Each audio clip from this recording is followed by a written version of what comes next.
The mystery schools of antiquity were represented in the Americas by institutions identical in principle and in purpose with those of Asia and the Mediterranean countries. How could this be? How indeed?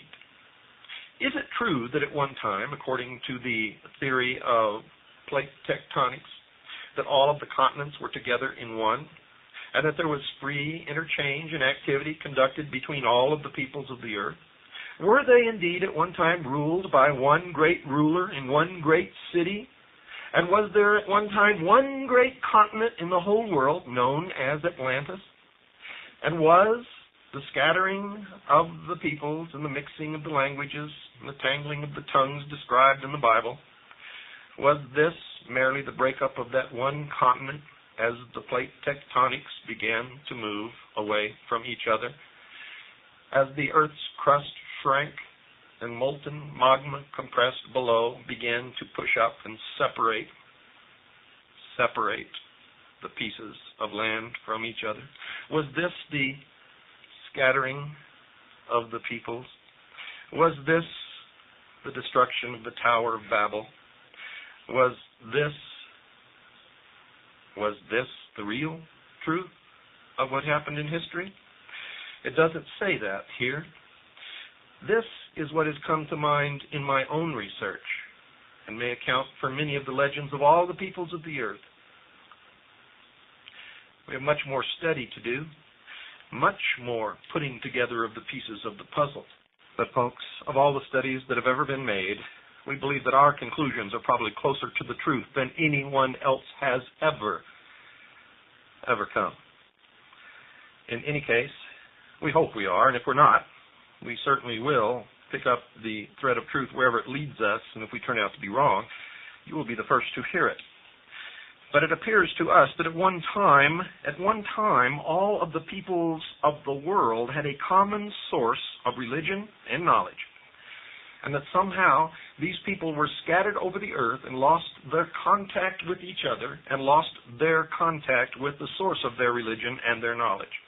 And even though some of the portions of their society and some of their religions may differ slightly, at the heart and core of all of them, they are the same. And that is what is important, that you understand that somehow the great mystery religions and the great societies that existed in ancient Egypt and Mesopotamia and Greece and eventually in Europe were nothing new to the peoples who lived in South America and North America and on the Asian continent. And the mysteries were even known to the Aboriginals on the continent of Australia, in the islands of New Guinea, in the rainforests of the Amazon jungle. So you see, folks, what we are talking about here is not the story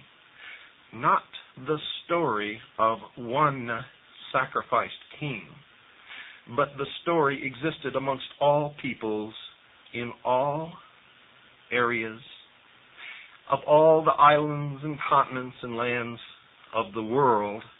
To all peoples there appeared a man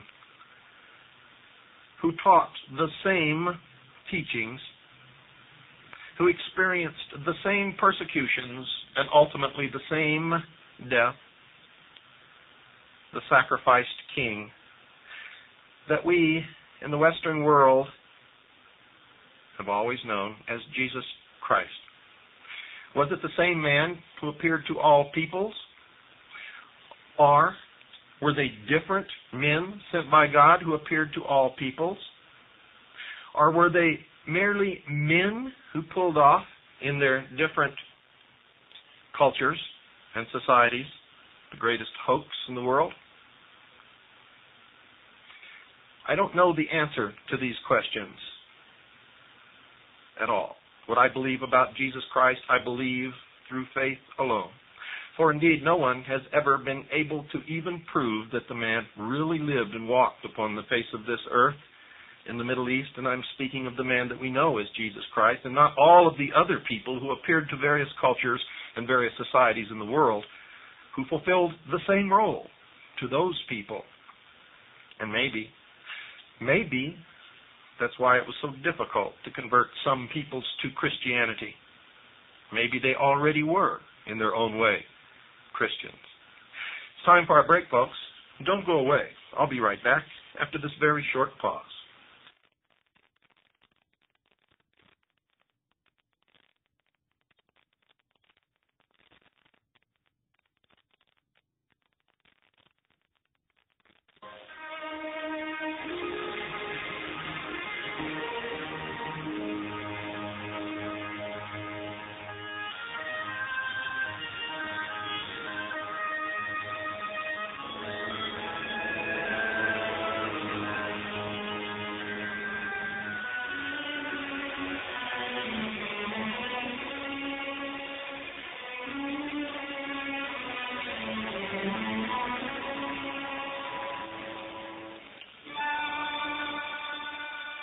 Prevailing historical accounts which deal with the discovery and colonization of the Western Hemisphere must someday be completely revised. Modern scholars have accepted without proper reflection a fabrication of lies, fashioned to deceive and to prevent the recognition of facts which are detrimental, even dangerous to the ulterior motives of very, very powerful interests. Time, ladies and gentlemen, will reveal that the continent now known as America was actually discovered and to a considerable degree explored more than 1,000 years before the beginning of the Christian era. The true story was in the keeping of the mystery schools and passed from them to the secret societies of the medieval world. The esoteric orders of Europe, Asia, and the Near East were in at least irregular communication with the priesthoods of the more advanced Amerindian nations. Plans for the development of the Western Hemisphere were formulated in Alexandria, Mecca, Delhi, and Lhasa long before most European statesmen were aware of the great utopian program. For reference to that, see The Mystery of Columbus by Jennings C. Wise. The explorers who opened the New World operated from a master plan, the same plan that is in operation today, and they were agents of rediscovery rather than discoverers. Very little is known, folks, about the origin, lives, characters, and policies of these intrepid adventurers. Although they lived in a century amply provided with historians and biographers, these saw fit either to remain silent or to invent plausible accounts without substance. Does it not seem remarkable that no one is certain whether Christopher Columbus was actually an English prince, a Greek nobleman, or a Genoese sea captain? Was he granted arms without any examination into his ancestry, something that was unheard of in that day? Why is it so difficult to ascertain the real name of the man known as Amerigo Vespucci? Who was John Cabot, whose life and exploits are but fragments rather than the sober records of a distinguished citizen? If these men were what they seemed to be, there could have been no advantage gained by such elaborate concealment. If there was a mystery, that which was hidden must have been regarded as valuable. Plato described the vast continent of Atlantis, which sank beneath the oceans as the result of a seismic cataclysm. Now, there are several possible interpretations of Plato's account. The lost Atlantis could represent a submerged body of knowledge drowned in a sea of forgetfulness. This would explain and justify Bacon's restoration of the fable, which was nothing more than bringing into light matters long hidden. According to the Critias, the oceans became so agitated and laden with mud and slime that navigation to the west ceased. Sailors feared to go beyond the Pillars of Hercules toward those Hesperic isles sacred to the mysteries. Even had Christian nations dared to violate the edicts of the sacred schools, such audacity would have been held in check by the power of Islam, seated in the holy house at Cairo, and the edicts of Lhasa backed by the armed strength of the Mongol Empire. The East